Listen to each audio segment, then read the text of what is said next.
folks, welcome to Retro Reload. This is episode 15. I am Dash V. I'm Charles, also known as Mr. Nikon. I'm Jeremy, the Red Beard Gamer. I'm Ian, also known as Bad at Chaos. I'm Philip, also known as Casual. And I'm T. Bugmeyer, BG Collect Admin. And we got a special treat for you tonight. We have a special guest. Care to introduce yourself? Yes, my name is Marc Farly. I'm a senior sound designer at Sony PlayStation. All right, Mark, first of all, we really appreciate you coming on the show. Thank you so much. Sure. So, second of all, we don't really have any questions or topics for you, so I guess we can just end the night early. All right, thanks, guys.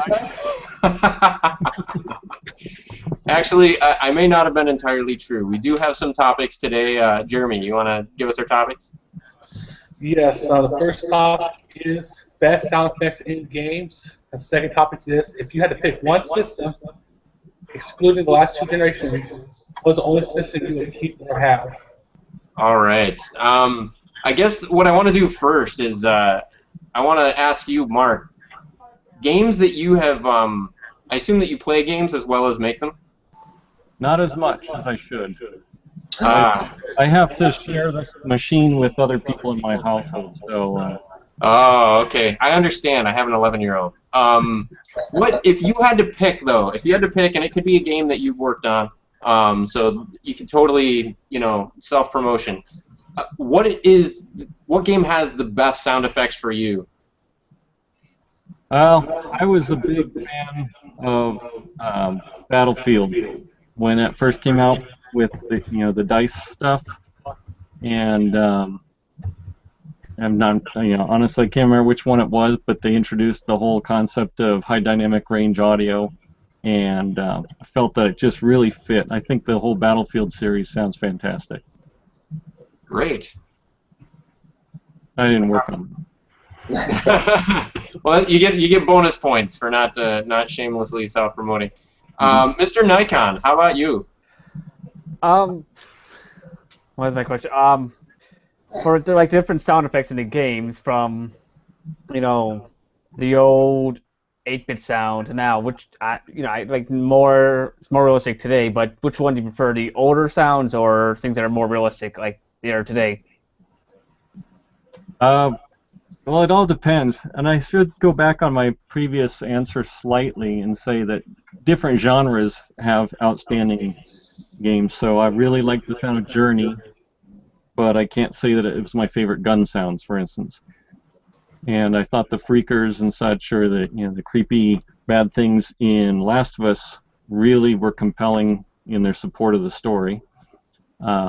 But Battlefield just kind of jumps out at me as a whole sonic experience. It's very cool.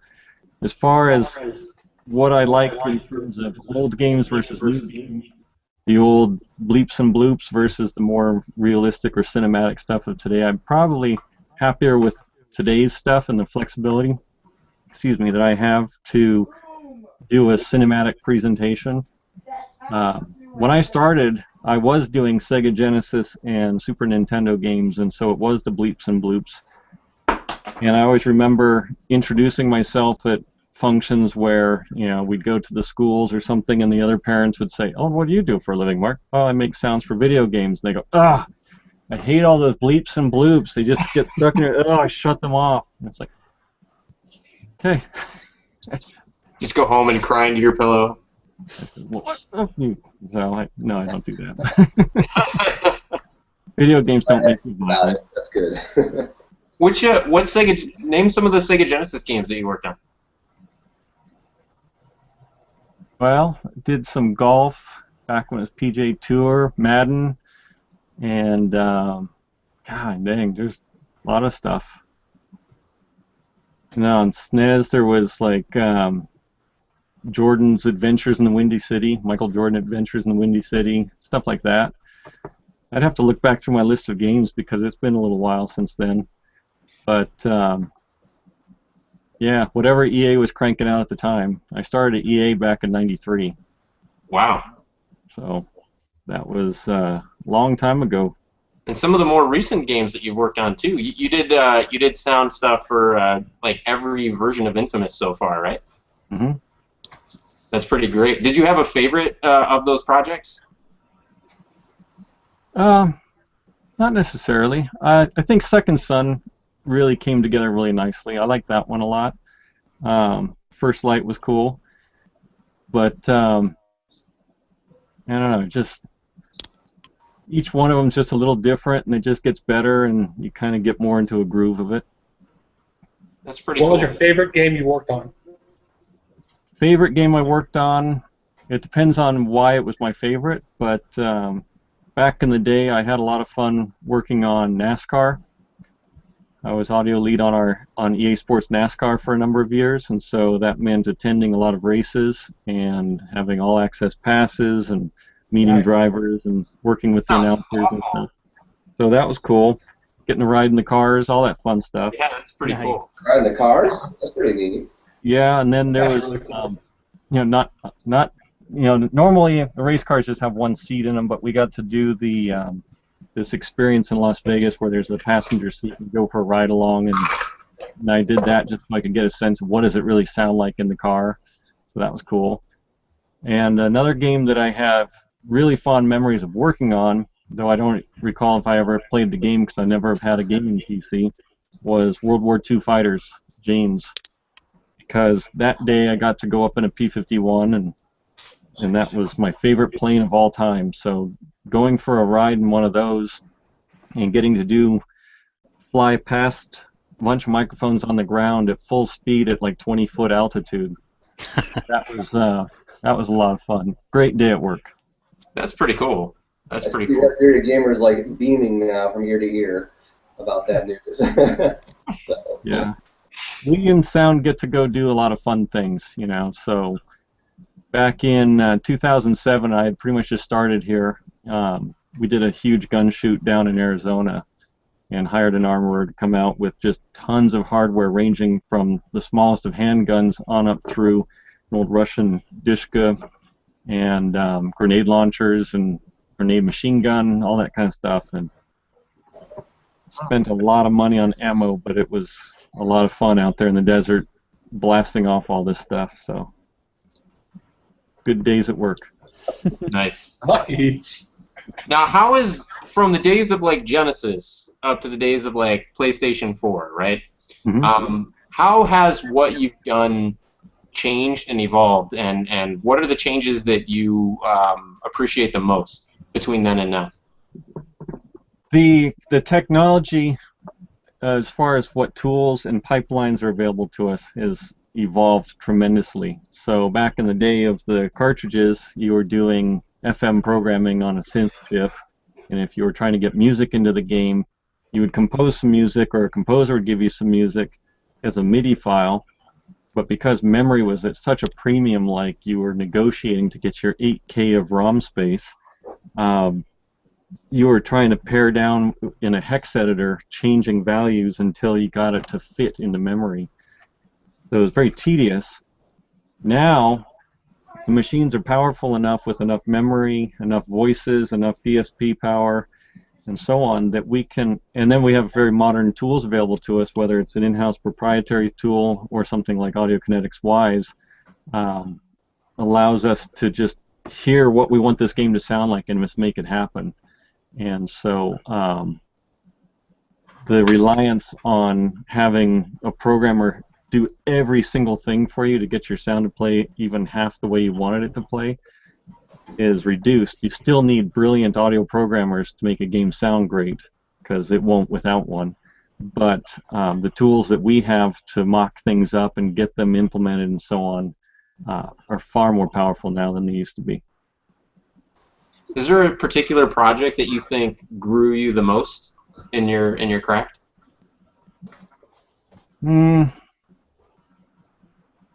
No, every one of them is just kind of evolutional, So, this one you had to learn something to get it out the door. Then the next one comes along, and there's a whole new set of technical challenges that you have to solve, or artistic challenges, or whatever. or maybe it's nothing to do with the project itself or the game itself, but maybe the people you're working with, you have different challenges. You know, finding a producer has a certain vision in his head, but he can't convey it verbally, and so you're doing everything you can to try and extract that information from him and make him happy as your client or your customer, while not getting frustrated that, gosh, I keep throwing spaghetti at the wall and nothing's sticking. So, you know, I worked with somebody a number of years ago who kept telling me they wanted the guns to have more crack. It needs to have more crack, and I want a bigger crack sound. And so I kept adding more of a crack kind of element to it. You know, I was thinking like the 223 crack and all this kind of stuff. And finally, I was getting so frustrated that they were just getting more and more insistent that it still didn't have enough crack that I finally just delivered the crack portion of a whip crack and said, how's this? No, that's even worse. Now I don't feel it in my gut at all. And it's like, okay, you wanted to feel it in your gut. Well, that's not crack. Right. We call that thump. Right. So yeah, you kind of have to deal with that sort of stuff. But each project brings a whole new set of challenges, and something. In every case, it's why I like working in games and not in film or television. You know, I have friends that went that route. I stuck with games because I thought I wanted to go into film, but the more I work on just linear stuff like in-game cinematics and stuff, the more I realize that, man, if I had to do this all day, every day, I think I would probably find another gig because I would be bored. And I like solving the technical challenges and so on. So, yeah, doing the cinematics are fun, doing the trailers and the TV commercials can be fun, but I get just enough of that, and then I get to go back to doing in-game stuff, and that's keeps it interesting. Nice. That's pretty cool. So, does anybody have any do you have any games that have particular? We covered soundtracks last time, so this is specifically sound effects. Any games with sound effects that really, really went home? It's hard because, you know, I tend to remember compositions of music more than sound effects in particular. I don't know. Probably, at least for me, I don't know. I'd have to agree with our guest actually. The we call it the Frostbite engine games have been pretty good in terms of their sound. But I don't know. I'm trying to think of a game. The Left 4 Dead series, I really got enthralled in, where I got so used to like their sound engine that I could tell exactly like how far a zombie was behind me, and I can just like swing around 180 degrees and whack it and say, okay, there you go. You know what I mean? I don't know. It's just weird. Like I just got used to their sound and how they, you know, they dynamically scale the volume for how far away the zombies are, or you know, that kind of thing. But yeah. Yeah, that's all. You can get the sound to support the storyline that way, and I think it's what really helps sell it as being good sound. It used to be that we would say if sound was never mentioned in a review, then we did a good job. It used to be that critics or reviewers would only mention sound if it was either spectacularly bad or spectacularly great, or the critic happened to be a fan of sound in general. Yeah. So if you read a review and it was not mentioned, you'd go, cool. It always ticked me off if I read a review and it said the sound sucked because the announcer kept saying the same thing over and over. It's like, that wasn't my fault. You know, we only had that guy for 2 hours and they make it play that line too many times and whatever. That's not sound, that's dialogue. So. But now they call it out better. But our goal in sound is to support the story, and so if you're playing a game like Left 4 Dead and you're saying, yeah, this really is putting me into the story and telling me what I need to know about the threats that are after me, then that's good sound. I have to say, I really enjoyed when systems got to. For me, the first system that I owned that got to this level was the Xbox. But then it was a welcome return when I got my PS3, and almost every game had it. The Dolby surround sound. It just really, whether it was a first-person game or a Resident Evil game, or even some of the Burnout games. I remember playing Burnout on the Burnout. Which one was it for the PS3? Oh, Burnout Paradise. yeah. And I remember hitting the boost button, and I felt it in my gut from behind me, right? And I had a subwoofer, and like the ground is like shaking and everything, and I go, this may just be the most epic racing game I've ever played. Because when you hit the boost, between the motion blur on the screen and between the the oomph that you felt when the boost kicked in, I mean, it really sold it. That you're in this car and you're flying at at insane speeds, and until the sound element really came together like that, all the other games always just kind of felt like you're tooling around pretending to race. It wasn't until you could actually feel the force of the engines and of things like boost and everything that it became like, wow, no kidding, I'm in control of something that's wickedly fast and dangerous. Yeah, that's cool. So that was pretty neat for me. I noticed a lot of I think a lot of games can sometimes take sound for granted, and they just, you have to have a jump sound, you have to have a fire sound, and then they just kind of like plow through it. But games that I really liked, where I thought they did like an amazing job. It's gonna sound really silly, but I thought the original Mario Brothers, or the original Super Mario Brothers. I mean, you could take any single one of those sound effects, and they still totally hold up today, even though it was all 8-bit and. Oh, it's very iconic. Yeah, I mean, there's not anyone who hasn't heard the death sound or the firepower sound or the power-up sound. That sound, people perk up because they hear it. Well, it goes back all the way to Pac-Man and Space Invaders as well, that you hear those iconic old sounds. Or all the from Williams back in the day, like Berserk and Defender. Those things almost were trying to be kind of realistic, I think, like the explosion and stuff. And I always thought, as a kid playing those things in the arcades, that the sound of those things were brilliant. Yeah, I thought the other thing too, Resident Evil. I always liked. I liked not necessarily the quality of the sounds, like in the first generations of the games when they were just finally able to like sample sound and put it on CD and that kind of stuff. But I really liked how they used sound. When you're walking back and forth through a corridor and you can hear like the tap tap tap on a window, and you hadn't played a game like that before, so there's this build up, and then this one time you walk through that same hallway you've been through a dozen times before. There's no tap, and as you get halfway through the hallway, one of the windows busts open and something comes out after you. I thought that was just really, you started to learn, like, pay attention to the sounds in your environment because they're not just texture necessarily. It means that, things are happening. So I thought that was really cool, the way that Resident Evil leveraged that. Tyler, what about you? Favorite sound effects? Well, I think being kind of more into the older games, I have to agree, Super Mario Brothers, was of course great.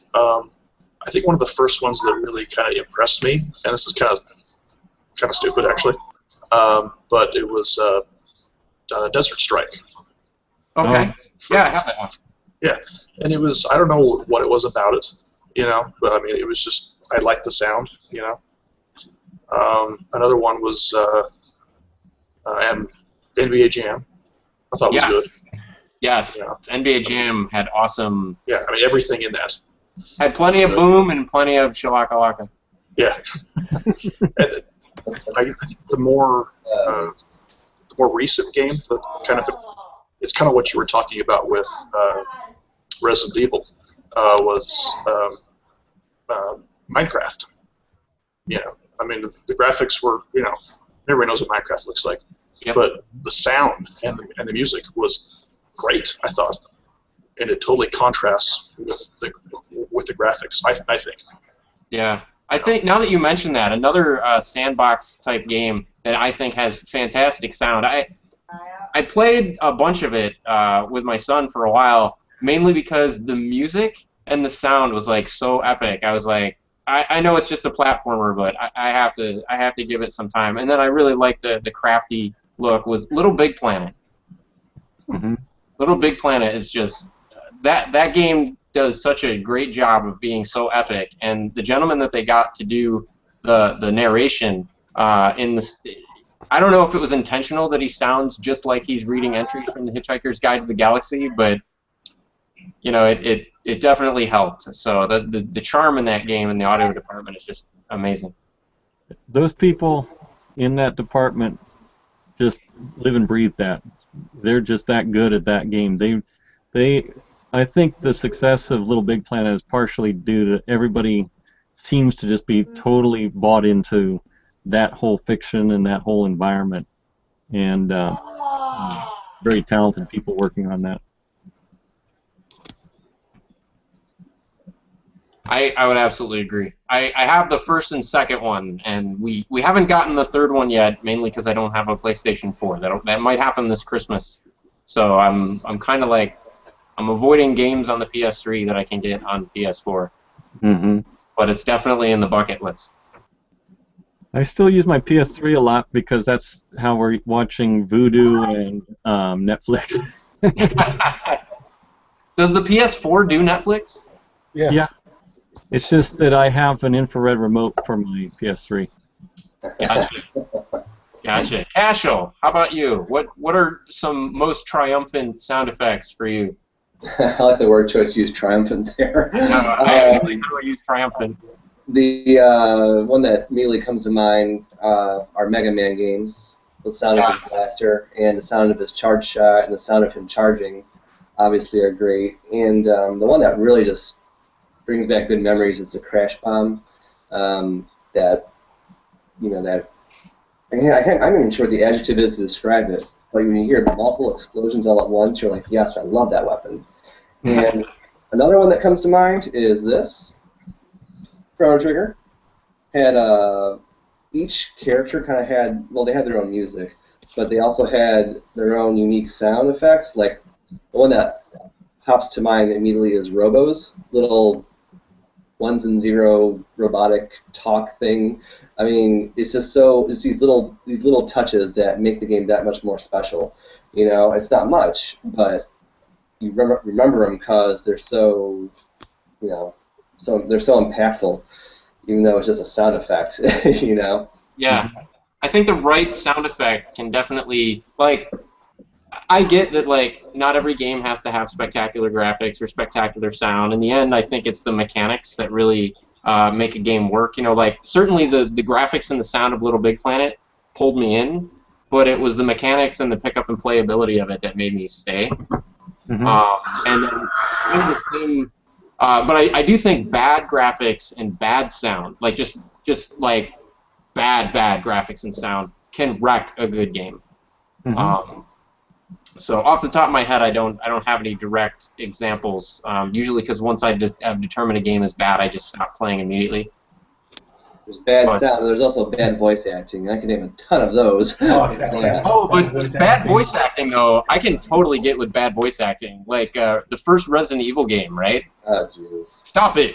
Don't open that door! Epic. That's just great. I still crap my pants when I saw the first zombie. So, sometimes you just power through. But all the Dance Dance Revolution games, that announcer is so annoying. He just will not shut up. You can turn him off, but he does not. Oh, you're a great dancer. Did you have breakfast today? Wow, are you sweating? It's like, shut up. Just like arrows, please. time, Bobby. So how do people in general feel about announcers and stuff in games? You know how I feel about them now. Next. It depends on the game. It's got to be done right. And I had a discussion with a producer on a game that I probably shouldn't mention which game it was. It was a racing game, and the idea was that there was supposed to be this announcer who the idea was that he would be like your big brother sitting on the couch next to you, giving you a hard time the entire time you're driving. He would be just jabbing you all the time. And I had argued that we cannot put enough variety in there to make that not work. So he wanted it to be, though, that every time you'd come into a turn too fast, for instance, this guy would say something about, well, too much heat again, or whatever. Yeah. And I said, even if we had like 50 different takes of that statement, Yeah. you're going to hear it again, and you're going to go, it's going to sound old. Like the joke was funny the first time you heard it.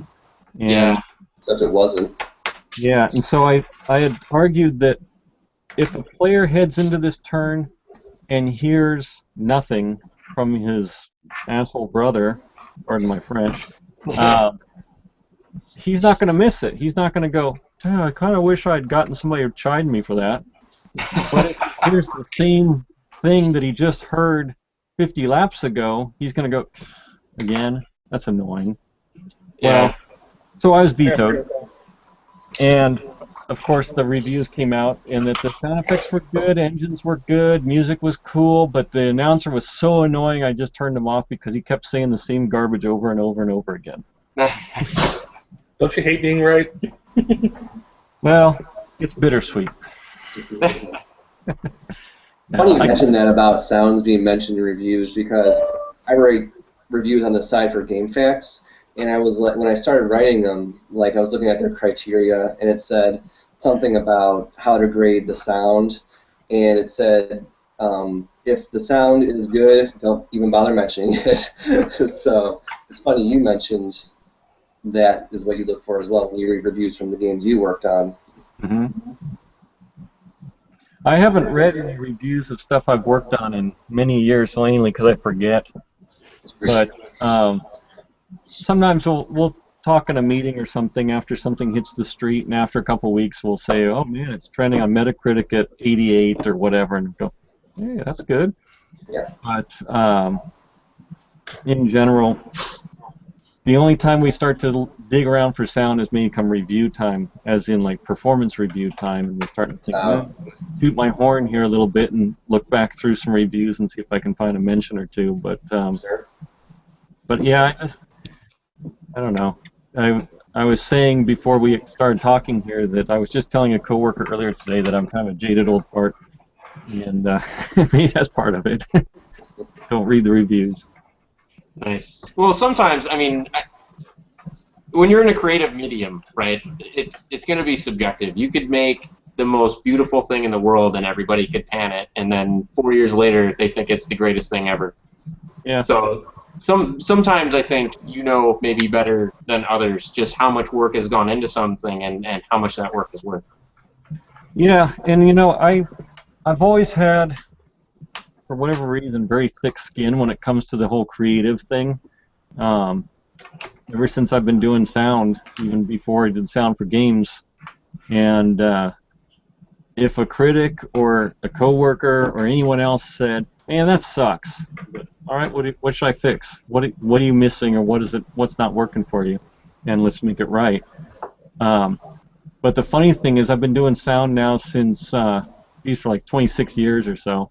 And even to this day, if I was to make a sound or do a mix on a commercial or something, and my family sees it, and my son or my wife or daughter or whatever say, "Kind of an annoying sound," it's like, oh. For some reason that hurts my feelings, and I don't know why it is. I don't know. It hurts when it comes from folks close to you, right? I guess so. But and by hurts, I'm only just kind of going, "Oh man, ouch!" But it doesn't really hurt. But I do have a funny story about that if you guys want to hear it. Sure. Yeah, sure. I don't know. Let's take a vote. How many people want to hear the funny story? I do. All right, Tyler, you're outvoted. Give us the funny story. So I was working on a launch title for a 3DO game, and it was a space shooter game. And the thing about space shooters is they have laser sounds in them. And the thing about lasers is everybody has their own opinion of what a laser should sound like. And so I was trying thousands of different types of laser sounds for this and getting everybody's feedback. Well, there was a programmer on the project who was this French guy whose English wasn't so great. And I happened to show him what, here's the latest iteration, what do you think? And I don't know. Are you guys like PG rated here or whatever? Because I could. You can cuss. We just don't use the F-bomb, but everything else is pretty much okay. Okay, so I will censor myself.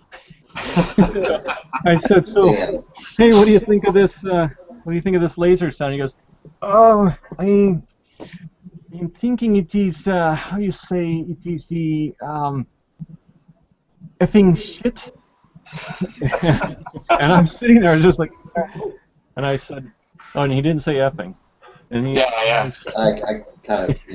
Yeah. That was not. And I said, hey, you don't have to beat around the bush with me. I can take it. You tell me exactly what you think of this. Right. And he goes, no. I mean, it is good, but not. And he's hunting and fishing, and I finally said, not what you were expecting. He goes, yes, that. Yeah. Well, over the years, his English got much better, and there were times where I'd run into him in the hall, and I'd say, hey, I was checking out the latest build of whatever game he was working on. I'd say, he goes, oh yeah, what are you thinking of it? And I said, well, I don't know, how do you say it? It's effing bleep. He goes, oh, F you, and walk away. So we had Been best friends ever since. Yeah, I think he moved back to France. But yeah, he was a talented dude. Nice. Very nice. Tyler, we covered your favorite sound effects, right? Yes. So, Jeremy, did we cover yours? I have a feeling it has something to do with Ace Combat. Shockingly, no. Well, it was decent, but I gotta give it to the old Twisted Metal games. I thought those were really good. Okay, yeah. Twisted Metal Black is so, definitely good. It's like when you play, it gets you into it. At least me personally, the crashing, the shooting, the yelling. I always thought Twisted Metal had pretty good sound effects and sound to it, personally. Nice. I agree with that. So, in terms of one last game, I guess I'll mention, then we can go on to the next topic. Is another game where I went in to play it just because I was bored and I basically wanted to go onto the PlayStation Network and see what entertainment I could find for free. And I found this was years ago, and I found the demo for Infamous. And I downloaded it, I played it, and the game mechanics first were awesome. They picked the absolute perfect point in the game, and then I think they also took some liberties with giving some powers out that technically aren't actually available at that point in the game. So they selectively gave really good power set, and then they gave a really broad range of the city that you could kind of play through on these 1 or 2 missions. And I was playing the game and not really realizing how into it I was until I found myself doing something that I hadn't done since the Doom games, which was somebody fired a rocket at me, and I dodged with my, moving my character. I hadn't done that since playing the original Doom games, where the imps blow the fireballs at you or whatever, and you're dodging as you're moving left and right. But the sounds were so great, and the graphics were so great. I remember going, now this is why you get a PS3. And then I pre-ordered the game, and the rest is history. But and that's why you get surround sound too, so you can hear it go by. That was what got me. That was what got me, because I heard it go by, I heard the explosion behind me, and the dust cloud and everything that it had generated, and I'm going, this is a demo for a game that's not even finished yet. I'm this is amazing. I have to support this. So I put in my pre-order and got it. So nice. What's our next topic, Jeremy? Or I'm sorry, somebody else had a comment they wanted to throw in? Yeah, Speaking of Doom, I think they had really good, or Doom had very good sound effects too. Yeah, absolutely. What's really funny is when I first played that game, I actually played it at school on a 486 that we were supposed to use for AutoCAD. Me too. And so it didn't, I played it with PC sound effects. So I remember going wow, the graphics in this game are amazing, but the sound totally blows. I didn't realize at the time that there was such a thing as a sound blaster and all this other stuff. So then later when we got our own computer and I'm playing it, I'm going, holy crap, I don't remember it sounding this amazing. Yeah. But I think that's a good example though of a game where the mechanics of Doom are so solid. Sound being blips and bloops aside, you would still power through the game beginning to end because it was just that good. Yeah. And apparently somebody over at Mr. Nikons doesn't agree with me. No. Jenny's watching a Blackhawks game. Ah, okay. But yeah, I gotta go over my sound effects. I didn't get a chance yet, but like I was playing Metroid on original NES, then I got it on the Famicom Disk System, which is a totally different sound. I like it, Zelda and Metroid on the Famicom Disk System. The sounds on those are so much better than what you had on the original NES, because the Famicom Disk System had that like an FM synthesis chip, but the NES did not. Okay. So you got more depth in the sounds, or there's more to it. And like some of the enemies you kill in Metroid, in the NES version, they don't really make much of a noise, but in the Famicom Disk System, they have a more like robust sound to them when you die. Yeah. I think if we were to do like intro music, my favorite intro music would have to be Metroid Prime, the first one for GameCube. Mm-hmm. So there's a local mom and pop shop I'll go to every now and then, and like almost every time I'm in there, he's got a GameCube that's just running with the intro like music like looping over and over and over again. It never gets old. That's a good topic for another time. Favorite intro music. Yeah. Put that in our back burner. Definitely have to put that in the queue. Jeremy, what's our next topic? If you had to, let's see, if you had to pick only one system, excluding the last two generations of systems, and that is the only system you can keep, what would it be? All right, I'm gonna let Mark incriminate himself on this one first. Oh man. Well, I had a lot of fun when I had an Apple II Plus long ago. Did a lot of the old stuff like Pinball Construction Set and Mule and games like that. And plus I could actually do my own programming, which was pretty cool. But if it was to be like a game machine, I'd probably take an original PlayStation so I could run some of the like SSX and games like that on it. Nice. Nice. Now those will, I think PlayStation 4, that's the first generation where like even, because I know PlayStation 1 worked on PS1, it worked on PS2, worked on PS3, right? Certain models, I think. Certain models for a while, the little grills. The PlayStation 1's on all of them, but the PlayStation 2 was taken out of certain ones. Yeah. The PlayStation, well, shoot, I can't remember. The PS3 newer models can't play PS2 games, but they can play PS1 games. Yes. But the original, mini fridge model can't play PS2 games. From time to time. I just mentioned that because you did mention that you have a PS3, Mark, so I wanted to let you know that you can still enjoy those games if you want to. My PS3 is a test unit, and it cannot play PS2. Ah, okay. So, I also wanted to mention that they are getting back. They are getting back into the backward compatibility through PlayStation Now, right? Mm-hmm. So a lot of these games, I think, are going to make licenses and everything permitting. A lot of these games are going to be making a comeback, which will be pretty cool. Yeah, I did try out some of that now during an early beta of it, and like I had never played Fat Princess, so I checked that out, for instance. But Nice. yeah, there's so many good new games. I just haven't felt the need to go back on those. But plus, I have a PS3 and I have a PS2, and they just collect dust now for the most part. Is the PS1 and the PS2 that you have, are those test units too? The 2 is, and the 1 I don't have anymore. I think I don't know what happened to it. It went away a long time ago.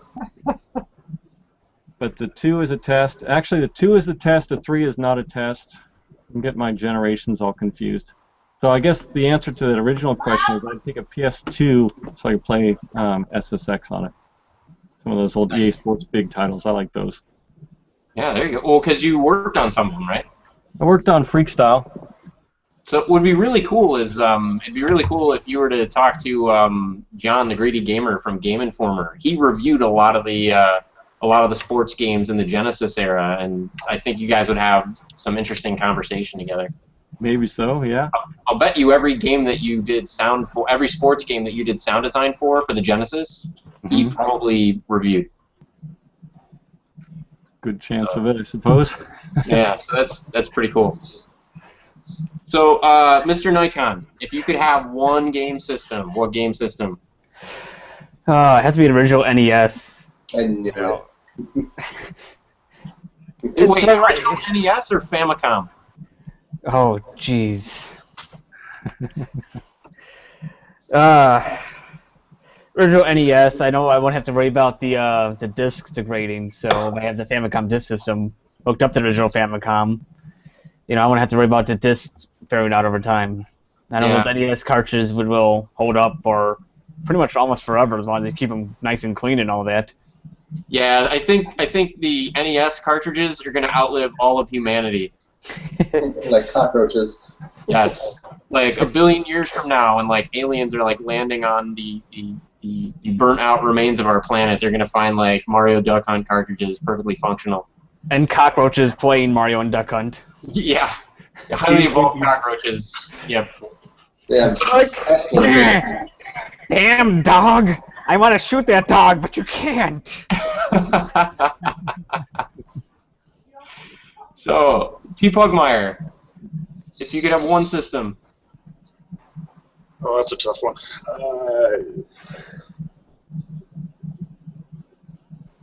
Probably a Super Nintendo, if I had to pick.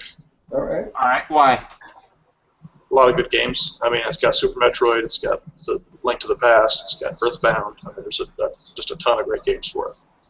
Nice. So, Red Bearded Gamer. It'd be a toss-up between Super Nintendo and Nintendo 64, but I would give it to Nintendo 64. Okay, why do you give it the edge to Nintendo 64? What pushes you over the top? More fond memories, and I have a lot of good games for it still. That's the only system I never sold when I was young and dumb. I kept all my games. It meant a lot to me, I guess. Nice. What was your favorite game on the platform? I know we covered it before, but GoldenEye. GoldenEye? Yeah. You had to ask. Isn't that everybody's favorite game on that? Nope, not mine. I'm so I've bad never at that played it. game. I have to be honest. I have an N64 with a ton of games because a friend of mine gave it to me because his wife made him get rid of all his video games. They had like an intervention and everything. I have yet to ever play the console. My son's played it a ton. He loves it, but doesn't really do anything for him. That's blasphemy. Hey, I'm not hating on anybody that loves it. Like I said, my son loves it. He thinks it's great. He loves the Lego Racers. He loves that. He loves that game. But yeah, I have the AAA titles for it too. I mean, I have Mario 64. I have Star Fox 64 and all that. I just haven't felt compelled to fire any of them up. Oh, that breaks my heart knowing you said that. Eventually, one of these days.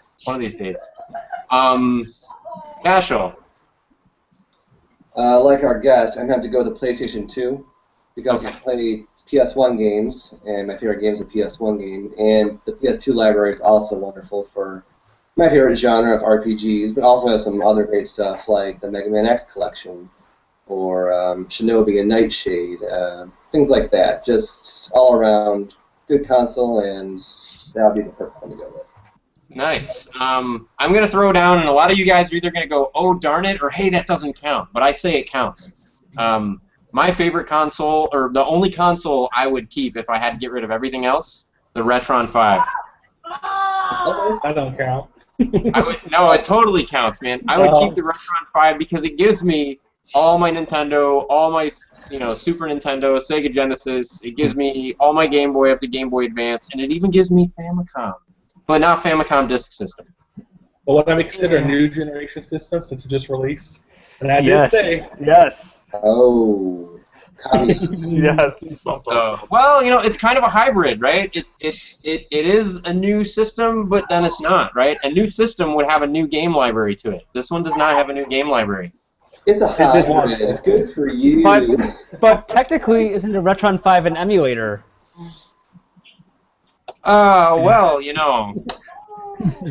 it's still. I think I pick one system. The software certainly does emulation, but the software requires hardware to run, and the hardware takes cartridges. So I'm still going to say it's a console. The hardware is brand new. If I can use an NES controller and I can plug it into my TV and I could just plug in a game and start playing, it's a console. Well, Dashy Poo, can I call you Dashy Poo? Like, if the Retron 5 wasn't allowed, would you have another option? Yeah, if I already thought about that one because I knew you guys were gonna be haters because you wouldn't think to like choose that one. So don't hate me because I'm beautiful, but Hate me because you're not. It's a clean shaven face. now I'm gonna grow out the beard again and hide behind my bearded face. The other, if I couldn't pick the Retron 5, right, because people were a bunch of haters and didn't consider it a real console, right, because they're hipsters, I would pick the PlayStation 3, the launch model. Oh, yeah, good one. Because I can play my PlayStation 1, PlayStation 2, and PlayStation 3 games on it. I did get a model when I first jumped into the PlayStation 3 after they'd already fully dropped PS2 compatibility. But then, you know, consolidation. I just don't have the room for 8 million consoles in my living room. So I actually found on Craigslist, once they started going back down, because they got ridiculous in price for a while with poachers and everything. Or scalpers, rather. But once they started going back down in price where you could get one reasonable, I snagged myself a PS3 launch model one and never looked back. So now anything in the PlayStation library is at my disposal, and it's great. I remember when those first launched, they were like $600.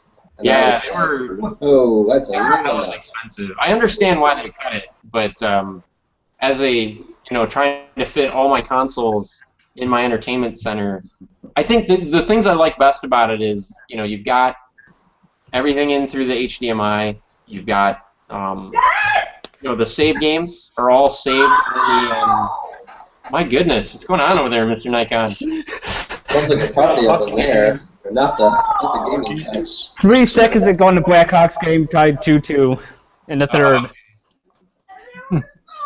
There's gonna be some more outbursts before the show is over. But yeah, long story short though, loved the fact that you could have the memory cards being virtual for the PlayStation 1 and 2 on the PS3. And I even got the USB. They had an adapter. I bought it when I bought the non-backward compatible PS3. I knew eventually it wouldn't be enough, and I'd have to go back and get one of the launch models. So I bought on clearance for like $5 the USB adapter that lets you plug in the PS1 and 2 memory cards, so that I could copy my physical memory cards over from because I have all the AAAs, like all the Tomb Raider games, Parasite Eve, the different Final Fantasies. I wasn't about to play all these games over from scratch, so I just got the USB adapter, dumped all my saves, and then didn't have to worry about running out of memory because the hard drive was huge. So the only thing I had to say goodbye to, but it was for the best, was all the Guitar Hero games, because that didn't work. But nothing of value was lost. Guitar Hero is so fun. It's just so expensive to get into, though. Yeah, I liked it. I definitely liked it. But I think where it got, I think where I fell out of love with it was I liked it, and I liked the feeling of, playing music and all that other stuff, but the reality was as soon as I turned off the TV, I'm a loser that can't play any musical instruments again. Hey, as long as you're having fun, that's what I say. Well, I kind of grabbed it. He has a guitar back there. I started looking at stuff like Rock Band and things like that, where you could actually use a real guitar. But Mark, we do see that guitar in the background. Is that a guitar or is that a mic stand? It's like a 12-string guitar. Yeah, it's a 12-string. Ooh. Nice. Do you play? It's just decoration. Oh. Yeah. Yeah, I play it. It's probably out of tune though. Yeah, it's just one of mine. I just keep here for noodling around. Nice. But oh yeah, you want a tour of my office? Yeah, give us a tour of the office. Yeah, sure. If this works, here, let me turn the light. Screen on, Chris. I'm gonna lock it onto Mark. It's probably gonna make all kinds of handling noise. But here, let's see if this works. All right. Oh crap. Ooh. Record. Cloverfield. Yeah, did I point at the lights or what I do? I can't even see my own thing. I don't know. We're blind. Okay. So, Blinded by the light. Come in this door. Okay. That's my door. It's big, heavy steel and glass. You know, about 400 pounds. Nice. and cool mood lighting. Ooh la la. It's all So the whole- programmable. Is the whole room soundproof? Yes, Nice. yes, it's very soundproof. I like the drawing. So where you work, no one can hear you scream until Nobody it's can released. hear me. Nope. Good place for yeah. That's my Something front else. left panel. My TV. Nice. Center panel above it. It's kind of blowing out. And then I've got a sliding door, goes out into a space, and then that's outside past that. I don't know if you can see traffic out there. But everything that makes noise is out there. So my PCs, my Mac, my game consoles, everything, all the fans are outside. That's awesome. So then a mixer. So then my screens, here's where you guys are. That's my PC screens. And then Mac screens. And a keyboard. Is that a miracle keyboard? No, I don't think so. And a mixer. Floor. Ooh. Hardwood. Ceiling. And that's it. Top of your head. That's a nice office. So, are you guys are you a fan of particular brands of like mixers and mics, or do you pretty much use all different brands? It depends. So, hang on, lights are too bright. Probably depends on who's paying for it. Well, mics all have their own sound, so it's kind of like, do you have a favorite lens for your camera or favorite filter? So, different microphones suit different purposes. Some can handle louder sounds than others. Some are better for quiet sound. Some are more directional, so on. Some are good for voice. Some are good for guns. You know. As far as like a mixer, we use these Yamaha DM1000s mainly as a monitoring control, but I use it to run that microphone. I just have a microphone in here just for if I need to do a quick and dirty sound effect Nice. in here. What brand is the shotgun that you have in there? That is a 416. Nice. So, yeah. So, Yeah, I have that mic. That mic is really, really good for audio, for vocals and stuff. yeah, it's handy for I just point at the floor and I'll do some foot stuff or whatever, or cloths. And my room is quiet enough that I can record quiet stuff in here. You know, there's no noise floor. That's really great. So, yeah, it's a very nice facility. It was pretty state of the art, really. I don't think anyone else has facilities quite like this. That's pretty cool. So take us through, if you wouldn't mind, we've got some time left. Take us through, and you can pick whatever project you want, but what is a typical day like for somebody like you? Like, what kind of things do you do, like, when you come in to the time that you leave? Well, my typical day, because I commute a ways, I live about 40-something miles away, so Wow. Yikes. so I don't like to be in traffic. So I usually get into work about 10 or so, and we always have a little team meeting about 10:15. I'll get my coffee, I'll check my email, stuff like that. I have a series of scripts that run on my PC during the night, just through task scheduler to keep me synced to the latest data and assets for the game, do any building that needs to happen. And it even launches the editors for me, so when I get in the morning, my machine's just waiting for me. Nice. So depending on what I have to do, like on the game I'm working on right now, I've just got this list of stuff I'm doing this week, and I just plugging away at it. So that could include tagging animations, or it could be editing sound effects, or doing a little bit of post for a cinematic, or whatever. It just depends on a particular game. Then I usually work until about 7:30 or 8, and then hit the road and head home. Nice. So Very cool. sometimes it's we're doing stuff just purely in-house. Sometimes we'll go out and record stuff. And then I had some ideas for bullet impacts over the weekend, so I took this one little recorder home that we have. I still have it in the case here. we have a lot of these Pelican cases for different equipment. And so we have this one little recorder that's convenient. Just a little Sony D50. Oh, nice. I like the afro. Yeah, it's a little dog king, we call it. The dead cat. Yeah, little furry. So sometimes I'll get an idea for something, and so I will bust it out at home and just go out in the yard and record something and try it out. Even though it's not ideal, like you can hear a freeway off in the distance or the birds are all screeching away or whatever, but at least I can try something, you know, like smacking the ground with a hammer and see if that would make a good bullet impact sound or whatever. What is the weirdest sound that you've ever done? Weirdest sound I've ever done? Well, one that kind of comes to mind is I've got a swimming pool at home, and it's got solar heating for the water, and the pipes that go up to the roof fill up with air. You know, so it pumps the water up to the roof, and then when you shut off the pump, it all comes draining back down through the pipes.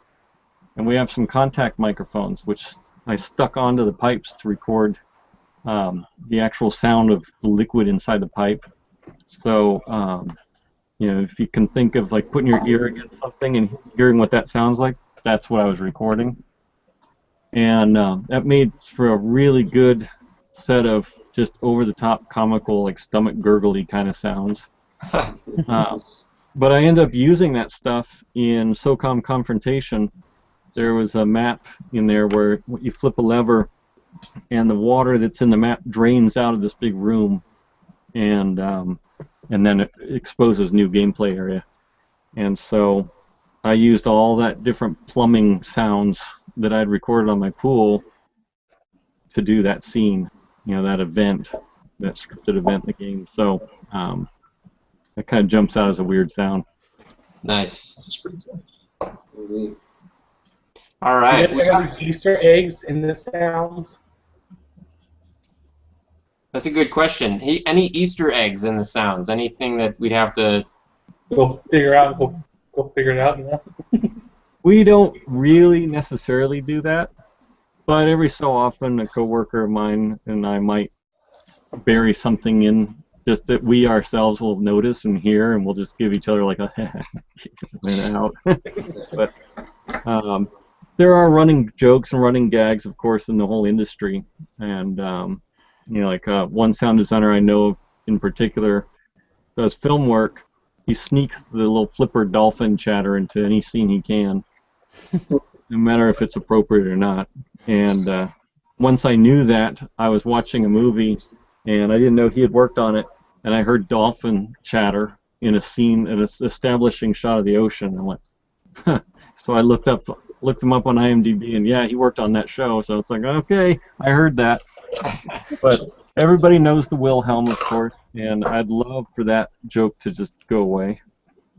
The which one? The Wilhelm. Hell scream. Yeah. Oh, yeah, yeah. Yeah, I kind of agree with that one. Speaking of things that you wish would go away, like, how many times, you know, a day do you get asked to add more cowbell, and what do you do to those people? Never been asked for cowbell, but I have had somebody jokingly, or not even jokingly, say, "Oh, you know what would be funny? What if one of the times the guys fall off the cliff, you do like a Wilhelm? I saw this thing on PBS. It was so funny." No. You just die inside a little bit each time. Yeah. That said, I do have. I'd rather hear a good goofy holler myself. Yeah. We have a huge sound effects library at our disposal here too. So. Exactly.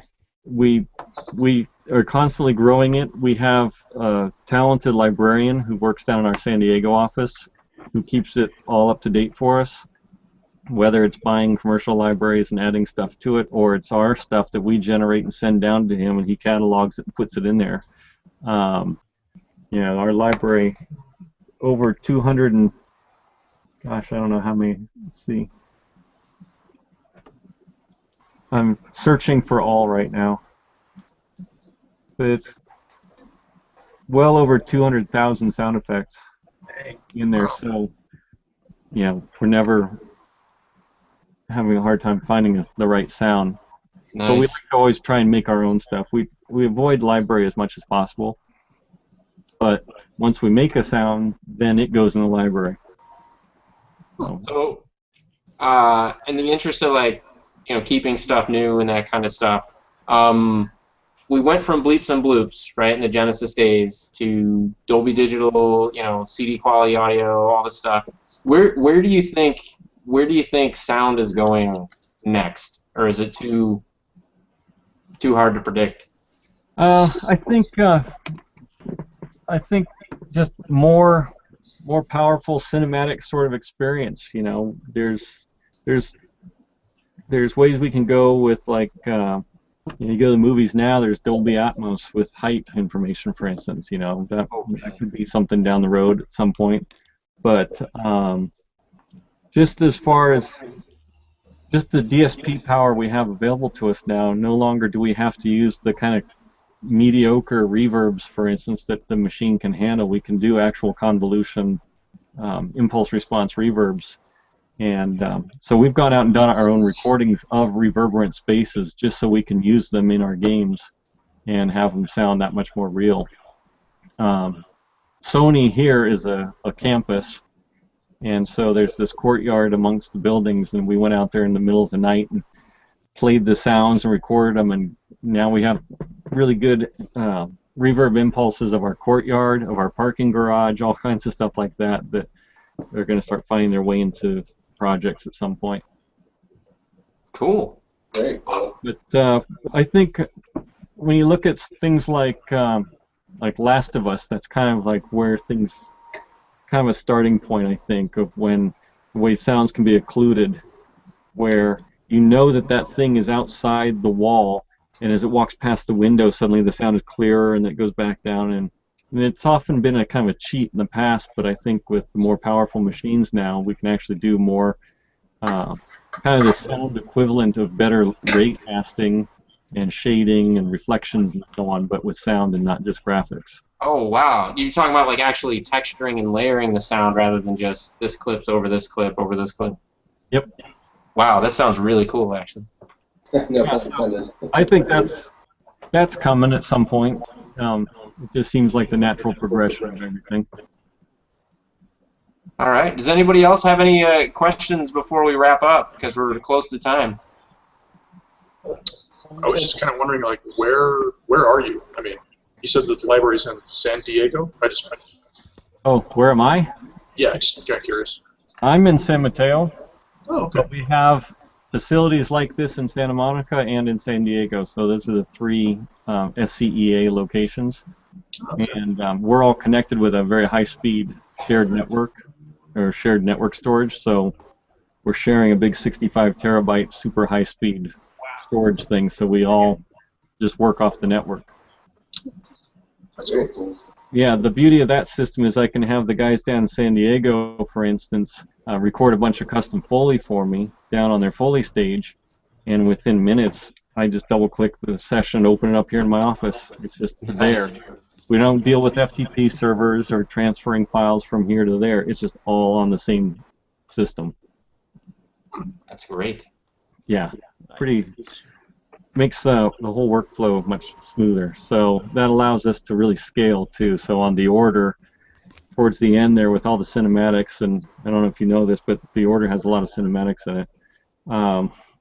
There was a lot of all hands on deck where the whole PD sound group just scaled up and got involved in doing Foley editing and sound effects editing for the order. And then it went out the door, and we all went back to our day jobs again. Sure. That's cool. Nice. Anything, Mr. Nikon or Cash? For your Sega Genesis, Super Nintendo days, which system was easier to do the sound for? I know that the Super Nintendo had a bit more sound processing power than the Sega Genesis did. They were very similar, and we are often doing things simultaneously. But okay. As far as what was involved in doing the sounds for them, back in the day, we had a pretty cool system for the Genesis that allowed us to play samples. So we could play like a sample if needed on the Genesis, so that was kind of cool. But in both both of those machines, we were really, really, really limited on how much memory we had. Nice. So is it kind of the same process for if you had a game on both systems? Yeah, a lot of similar stuff went into the content, especially music, of course, and the system that played back the music was kind of shared. You know, this was also kind of the days prior to advanced middleware like Wise or Fmod or anything like that. So it was kind of a roll of your own, whatever was on that particular project. So what so often will happen in a cross-platform release is lowest common denominator. So even if you had a machine that was far more powerful than the other in terms of sonic capabilities, you were kind of limited by the weaker of the two. It was a bummer. Yeah. So I guess the last question, and then we'll wrap up, is in terms of projects that are completed and near launch, are there any projects that we should be looking out for that have your signature, your sound work? Well, the last one I worked on that is shipped is The Order. Okay. And, trying to think of it. Now I've been working on another project right now that I can't talk about, but it's totally cool. But if people check out The Order, and if they check out stuff like Infamous Second Son, and they check out First Light, then they can hear some of your work. Oh, yeah. It's a big group effort. You know, I'm not solely responsible for any particular game or anything, but you know, I did, for instance, on Second Son and First Light, is the 2D cutscenes, for instance, were my mixes. But you know, and a handful of in-game stuff. But it was the guys up at Sucker Punch who did all the brilliant powers work and the bulk of the in-game stuff. And then my associate Eric, who sits that pod over there, did all the other cinematic stuff. You know, the 3D cutscenes. So yeah, it's just when you look at the credits, you'll see there's a lot of people involved. Yeah.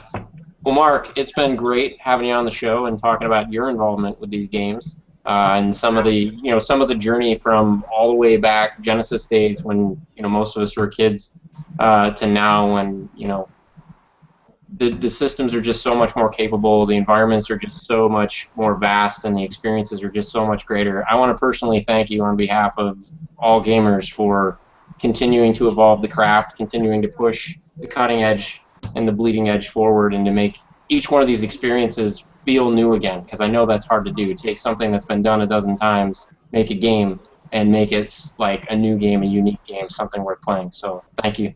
Oh, Yeah, thank keep you. up the great Yes, work. thank you. It's awesome. Yeah, thank you. Yeah, thank you. All right. Folks, that's time. So this has been Retro Reload, episode 15. We want to thank you for tuning in, and tune in Thursday for the East Coast edition. And we'll be back on next Tuesday with another West Coast edition. Peace. Thank you.